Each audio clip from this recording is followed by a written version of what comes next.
Hello, and good morning. It's Monica from Life is Art, and this is the Saturday 10 a.m. technique at the Superheroes Online Crop. We are going to be looking at a card today, but that's not necessarily the technique. The technique that we're going to be looking at is using a new stamp set from the January to April mini catalog, and you'll find it on page 60. And the stamp set is called Tiled Techniques, and so I thought that was perfect for a technique video. And so we are going to be creating using one of these stamps today, and I just wanted to give you a good look at those. But if you notice the title as you clicked on in, we're doing something old, something new, something colored, and a whole lot of blue. Because, as you know, blue is my favorite color, and so that's where we're headed with this project. Good morning, Laura and Allison and Mary. You're all joining in bright and early on a Saturday. What is everybody up to today besides doing a bit of crafting, hopefully? Do you have chores that you do on Saturdays, shopping? I know there's always a list of things to be done on the weekend. Let me know in the comments. If you're joining me live, you can say hello or howdy so I know you're here. If you're watching later on replay, I'd love for you to leave a comment as well, because then I'll know you stopped by and had a look at what we were doing. So today we're going to be playing with the Tiled Techniques stamp set, and we're going to be creating a project, but this is something that could be used on any project. I'm just specifically doing it for a card today because, you know, we don't want to be on here for 3 hours. So we're working on a small project, and then we're also going to be using a couple of the sentiments from the Everyday Arches stamp set, and we're also going to be using, so this is our new, which is our Tiled Techniques and technically our Everyday Arches. Then our old is that we're going to be using the Winterly Treetops dies, and we're going to be using a bit of the designer series paper from the Nests of Winter. So we're going to be using the die that cuts out the birds from that designer series paper, and then there's going to be a lot of blue. And there's going to be a bit of coloring. So that's how we get something old, something new, something colored, something, and a whole lot of blue. Mary says she hopefully just laundry and crafting. Yay! And if you're lucky, your laundry and your crafting go hand in hand, because while one thing is happening, the other thing can be happening, right? Gotta love those tasks that can overlap like that. Good morning, Deborah. Happy Saturday. You're going to go get some groceries later. Robin's just waking up. Hooray. And that means you got to sleep in a bit. And Mom's here too. Hi, Mom. All right, so let's get started. We're going to begin with the stamping technique that we're going to do. And for that, I have a piece of basic white cardstock that I have cut to 3 3/4 by 5 inches. Just double checking. Yes, 3 3/4 by 5 inches. And I need to do a little bit of math. I know it's everybody's favorite thing is a little bit of math, right? Actually, some of you that is true. So I'm going to grab my pencil, and what I want to do is I want to find the center of my piece of cardstock. So 3 3/4, well, half of that is 150, and then 3/4 is, we're going to be marking at 1 7/8 to find our center. So we're going to mark that 1 7/8 across the top and bottom. And then for the 5 inches, that's easy. That's 2.5. We don't have to do a lot of terrible math for that. So we're going to mark 2.5 and 2.5. And that takes a little extra second for me because I'm not down here where the measurements actually are. Okay, so I'm just going to bring in my ruler and line it up with the marks that I've made. Draw myself a light pencil line. I'm going to turn this like this. Line up my marks again.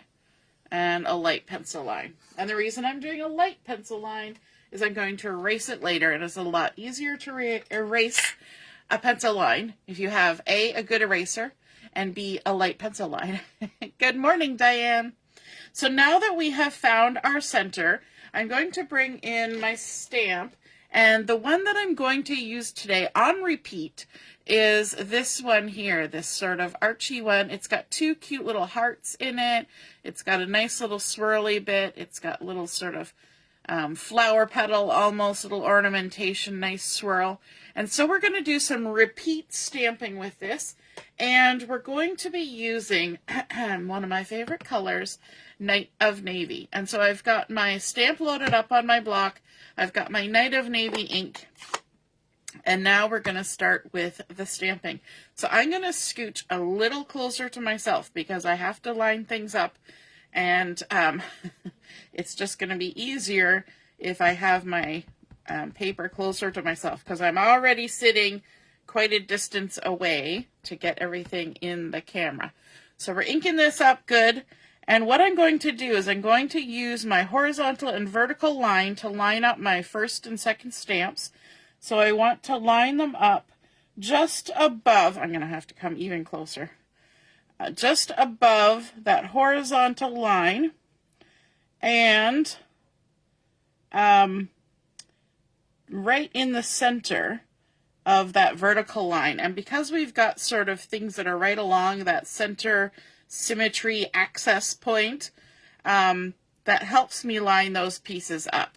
And we're just going to stamp it down like that. Now I'm going to turn my paper around. There's going to be a lot of paper turning in this process. So we're going to ink this up. Hopefully get a little more ink than we did last time. And we're going to do the same thing. We're going to line it up vertically and horizontally and stamp it on down. So that kind of gives us the center of our design. Now the rest of our stamping is going to somewhat go off the edge of the paper. So I'm going to put a scrap piece of paper under there to catch any extra stamping that just might happen. Okay, now our next stamp, I'm going to keep continuing along this vertical center line. So I'm going to ink myself up, and I want the circle to be backed up to the circle. Okay, I will come closer again. And so I want to try and keep myself straight, so the edge of my paper will help me with that. And line up on that center line and stamp down. Looking good. Now we're going to do the same thing over here. So we're just going to turn our paper around. And this is kind of fun because you're creating your own designer series paper. You're the designer today. And you get to decide what you want on your paper. You could mix and match these tile stamps, but I'm going to keep it simple and stay with one design at a time for this. One design. And now what we can do is we can fill in the extra spaces. Now you don't have to. You could leave it exactly like this, have a nice strip of design down the center. You could create borders with this. You can do all sorts of things. It's up to you. It's a stamp. But what I'm going to do is I'm going to come over here and stamp like that. And then I'm going to turn this around and stamp the opposite. Like that. And then we're going to do the same thing up here. Let's ink it up. We're going to line it up and stamp. And then we're going to ink it up. We're going to turn it around. So you're just following the pattern. This is something that even kids can play around with. I think it's super fun. There we go. And then let's do the other side. It really does help you kind of sort out lining things up, right? And I like that we started out with some grid lines to help us. And even though we may have stamped on those grid lines, we can still erase them. And so don't worry about that. Grid lines are your friend when you're trying to keep things straight-ish. You could also stamp these randomly. They don't have to be stamped in a grid. However, I find it helpful to have the grid. What about you? Do you like having a grid to work off of to keep yourself in check, in line, keeping on the straight and narrow? Sometimes it's good to have guidelines to keep us on the straight and narrow. There we go. We have now accomplished stamping all over our piece, the 3 3/4 by 5 inch piece, using our Night of Navy ink. And we can get rid of our scrap paper. I'm going to give this just a second to dry before I run over it with the eraser, because I don't want to have anything do anything weird that I don't want it to do. So we're just giving it a second, and then make sure you have a good eraser. You want a nice soft eraser that's not going to pull the paper. I like these white art erasers. They're not expensive. I think this one came from the dollar store, but you want a nice white, I believe it's a rubber eraser. And there we go. So now we've got our pattern on there. We're going to now jump to the coloring portion of our project. And for that, I'm going to use 3 of my Stampin' Blend markers. 2 of them are the same color, just light and dark. So we've got dark Balmy blue, light Balmy blue, and then we have dark Pool Party. And so we're bringing in more blues. So this is our deepest color, the Night of Navy. Then we're adding some Balmy blue and some Pool Party. And Pool Party kind of heads towards a touch of green. It's sort of that teal-y color. So let's start with our dark. And what I want to do with this is I want to add some color to, oh, there's a few little eraser markings there. I want to add to this little spot here on all the designs. And because we stamped with a water-based dye ink, there's a chance that we're going to pull some color if we get too vigorous with our coloring. So you want to just be gentle. I'm using the brush tip. If it does pull any color, it should be okay because we're staying in the color family. So it'll just look like shading. That's a good rule of thumb for this sort of thing. If you don't want it to get too crazy, then stick within the same color family. If I went and used yellow when I pulled the color, we'd end up with weird green tinges and all sorts of things going on that we might not necessarily want to happen. Okay, so we've colored in all of those. Hopefully I've hit them all. If you see one that I missed, let me know. Would it have fit just turned sideways in that space? It may have fit. If I had taken, let me grab my stamp. If I had taken this and turned it this way, it might have fit, yes. You could certainly do that and have all 4 of these touching each other. That's the great thing about this kind of thing, is you can mess around with it and you can create entirely different patterns using the same stamp, right? So I like that about it. It gives you a little flexibility in your creativity. All right, now we're going to come in with the light Balmy blue, and I'm using the brush tip on these because I find it's got the nicest little point on it. And I'm going to come in at first and color these little blips here, the little extra little ones that look like sort of like little petals. If you imagine that this is like a little curly vine, these could be sort of like little petals. And when you've got them on here and they're spread out like this, the light and dark actually kind of look very similar, but as it dries, there's a little bit of variation. And I thought, you know, why not? Let's have a little variation, because we're going to go even lighter with the Pool Party. And I know some of you are watching very carefully to make sure I get all these little ones. There we go. And these little guys.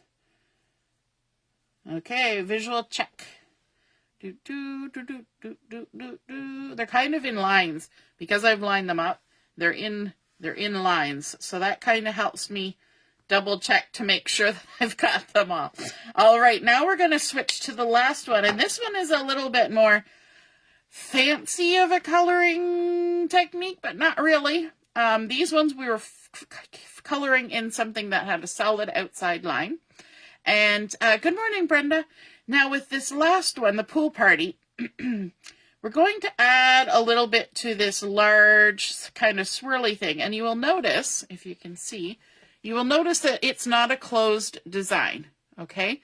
But what we're going to do is we're going to kind of take our cue from this being a large, dark circle, and we're going to go on the inside, and we're going to push down on our brush tip and make it thick, and then we're going to lift up as we get to the sides. Okay? And if it gets a little wonky, it's okay. So we've made a wide at the top and thinner at the bottom. We're going to do the same thing for the two outside ones. So we're going to push down wide, and then as we come down the side, we're going to lift up so it tapers off. Like that. And that's just adding a new extra little different kind of shade to that blue color and adding a little bit more oomph to the design. So let's go ahead and do these. And I find it easier if I do them all this direction where I'm pulling towards myself. So I'm going to do all the ones that go this direction first. Like that. And then we'll jump over here. That one went really wonky. We'll just kind of touch it up. I think that one might get slightly covered up anyway with what happens next. But we'll see if we can fix it. It's because I'm working very far from myself, and these new bifocals are a challenge when you move farther away from your face. All right. There we go. Whoever else wears bifocals, do you find, or did you find when you first got them, that you tend to look at things and you're like lifting your eyebrows all the time? I find I get done doing something and then I'm like, oh my gosh, I got to relax my eyebrows. My whole forehead just starts to ache after a while. I don't know why I do that, but I do it. And it must be a thing that my brain says, oh, we need to lift our eyebrows to see better. It's not true. I don't need to. It just makes my forehead hurt. So there we go. We're adding a little color. Ooh, outside the line. Got a little too aggressive there. And when I'm all done, make sure you tell me if I missed any.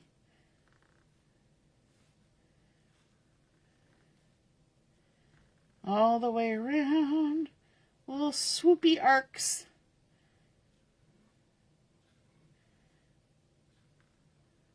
There we go. And this one.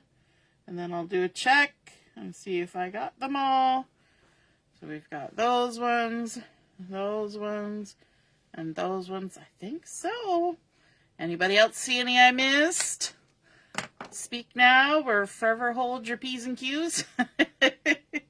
All right, so we have added lots of blue to our page, but we're going to add a little bit more, or a card front, by attaching this to a Night of Navy panel that has been cut to 4 inches by 5 1/4. So let's add some adhesive to the back of our colored panel. There we go. We're going to use our Take Your Pick tool.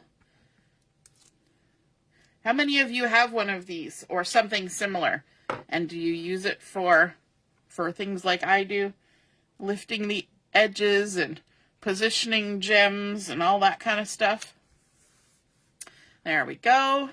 And let's see. Sometimes you have to decide which way looks better. I think I like it this way better. shouldn't make any difference, but sometimes it does. And I'm going to bring in my card base, which is just basic white, cut to 8.5 by 5.5, and then scored in the center at 4 1/4. Then we're going to fold it with that bump side of the score line to the inside, line it up, crease it down, and then we're going to attach our panel onto the card base, and there will be a little bit of the white showing all the way around, which I think will look nice and crisp and beautiful. Sometimes I like color going to the edge. Sometimes I like the white on the edge.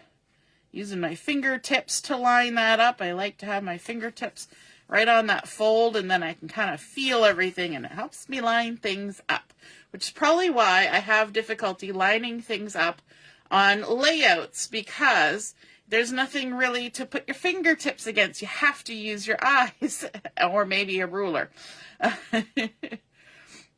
Diane says, insist on no line. I'm not sure what that means, but let me know. Robin's liking it. Deborah's got that one. Woohoo! Okay, so now that we've got that put together, we need to do some embellishing. And you remember how I said we were going to use the Nests of Winter. That was going to be our old. And so I took the Winterly Treetops dies, and I cut out this little duo of birdies from the Nests of Winter Designer Series paper. There's a coordinating die in the Winterly Treetops that cuts out that from the pattern paper. And so we've cut that out. Now, if you look at it on the page, it kind of blends in really well. The brown and the red kind of stick out, but the birds really blend in. So what I want to do to give it some distinction from the base page is that I have gone and cut out with the die a piece of Night of Navy cardstock, and I'm going to stick these two together. So I'm just going to take my liquid glue. We're going to need liquid glue for this. And actually, you know what? I'm going to stick the glue on the cardstock because it's easier to hold. We're going to come to the face of the cardstock, and we're just going to quickly add liquid glue, a nice light coating all around. We don't want it to dribble out when we're done. No dribbling. That's a basketball thing, not a crafting thing.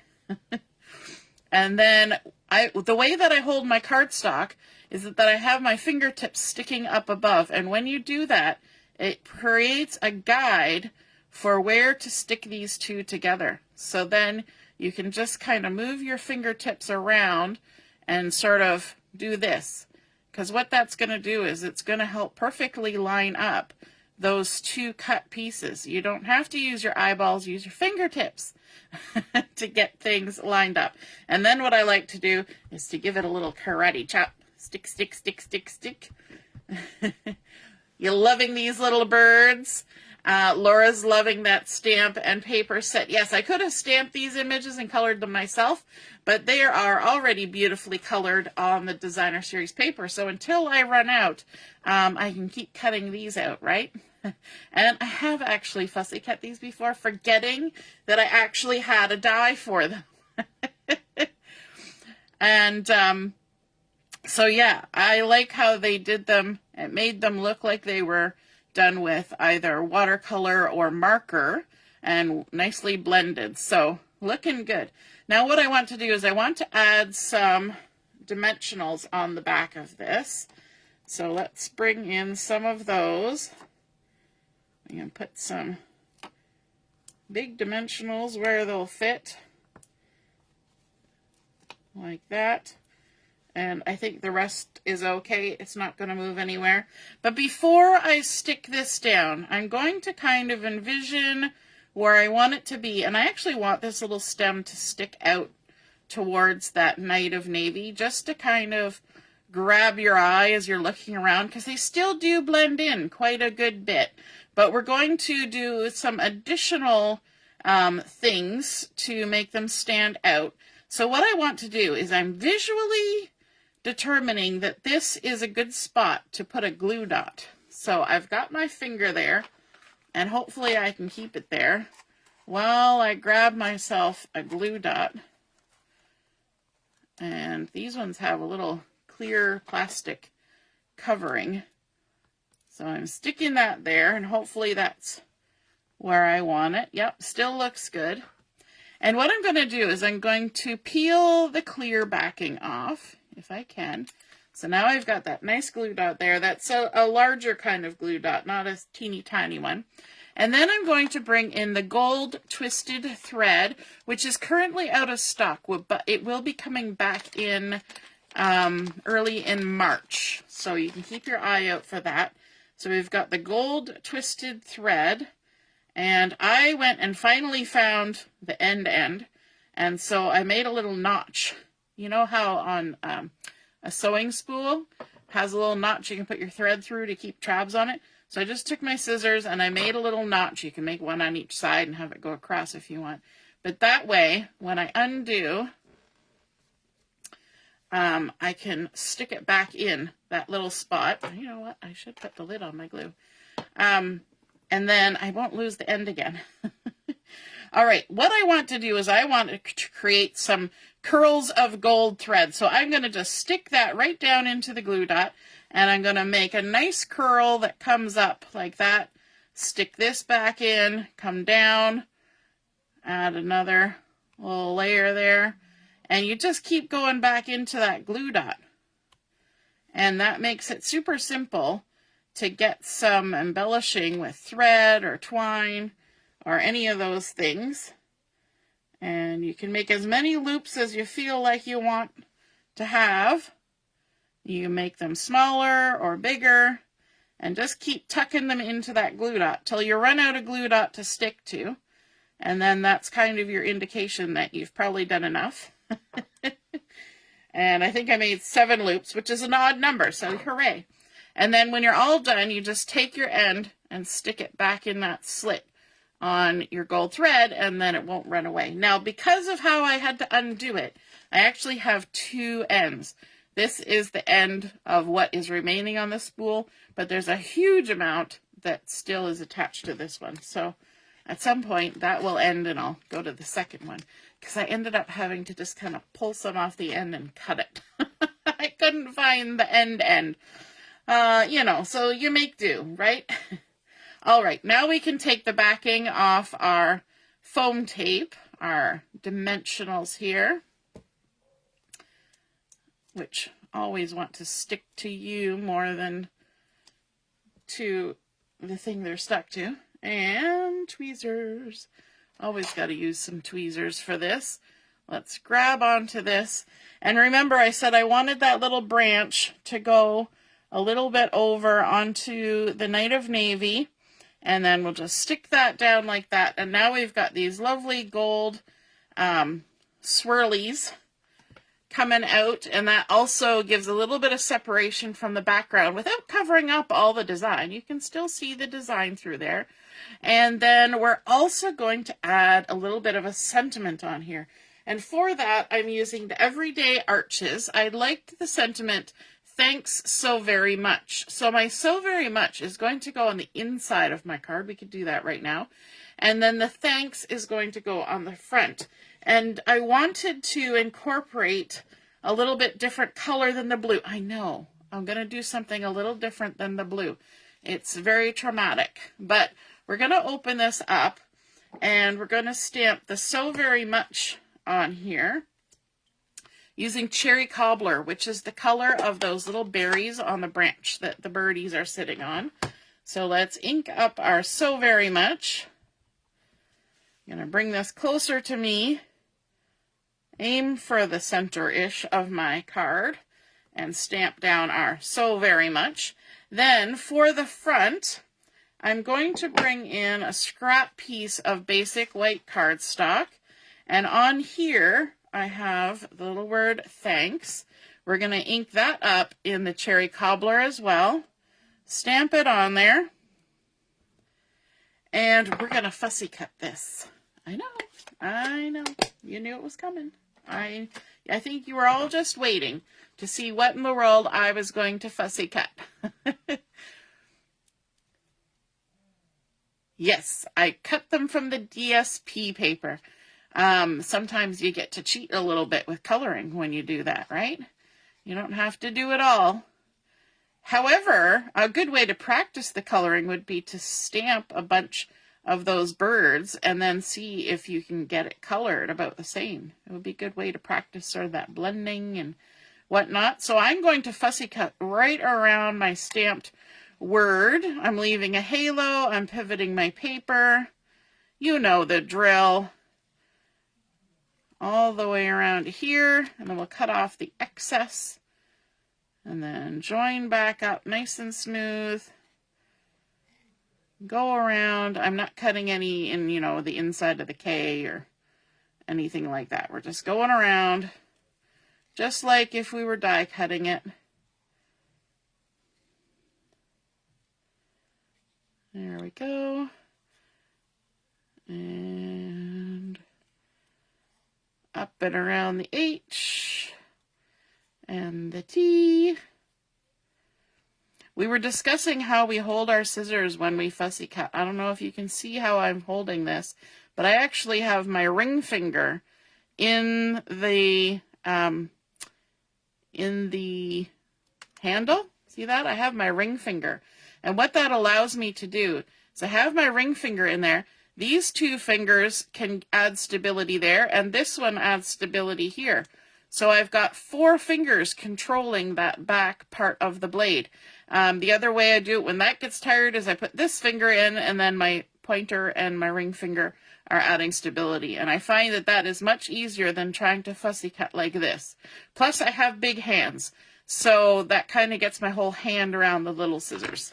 So in case anybody wants to try a new method, and I find over time I get like little dents in my fingers because I do a lot of fussy cutting, so then you swap to another finger and a different finger and go back and forth, and you know, put ridges on different fingers, I guess.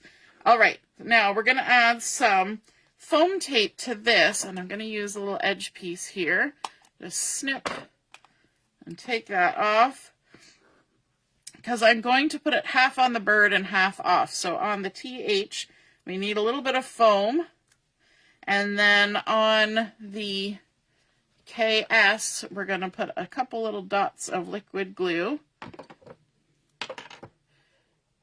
And what I'm going to do is I'm going to kind of follow the line of this branch to give myself placement. And I'm actually going to put the word kind of half sitting on the branch, just like that. So it just kind of follows in the line. It might be at a slightly weird angle, but I think it works. And then we need to add a little bit of bling on here, because I couldn't leave it without adding some bling. And so I'm bringing in something else that's been around for a while, and these are the loose frosted dots, which are super fun. And there are 3 colors in here. There's the Pretty Peacock and the Daffodil Delight, and I think that's maybe Flirty Flamingo. It's a pink anyway. And weirdly enough, sorry, burp, I'm going to use the pink on this. I'm not going to use the Pretty Peacock because I want to kind of bring a little bit of attention to the word thanks, because we did sort of put it on there so it kind of blends in. So I'm going to add some liquid glue, just 3 dots, 1 there and a couple up here, like so, just to add a little bit of bling there. And I think the pink will kind of pick up on the cherry cobbler feel. So let's, oops, got to take the cap off or it's not going to do its job. So I'm going to flip it over so the flat side is down. And this is the largest of the pink. There are 3 different sizes of these frosted dots. So there's the large. And then this is the medium. Oh, that one looks yellow. Let's try again. Sometimes it's hard to tell until you get them out which one you've got. No, that one. It's pink. It was just picking up some color from various places. And then we want one of the teeny little small ones. Let's see if we can get a pink one. There we go. And pop that on there. There we go. A little bit of bling. Never hurt anything. So there we go. We've got some old, something new, something colored, and a whole lot of blue on our card. We started out with just plain basic white cardstock. We stamped with that Tiled Technique stamp, repeat stamping, creating our own pattern. We added some color with our Stampin Blends in 2 colors of Balmy blue and then the Pool Party. And then we added in our die cut birds, bolstered up with a little bit of cardstock. Makes them a little firmer, but also it kind of gives them a little bit of an edge. When you look at it, you can kind of get the hint that there's a little bit of a dark edge there, and that gives some separation from the background along with the gold thread, and then a little bit of bling along with our sentiment that kind of blends in. But we have our thanks so very much. I hope you guys enjoyed seeing that stamping technique and mixing and matching the old and the new, the colored, and a whole lot of blue. All right, we will be back on at 11:30 for Chat and Craft. We'll have a little bit of an extended time for Chat and Craft today because no school. I don't have to go and get my daughter. So we'll be on from 11:30 until 3 o'clock today. All right, we'll see you then. Toodaloo. Bye.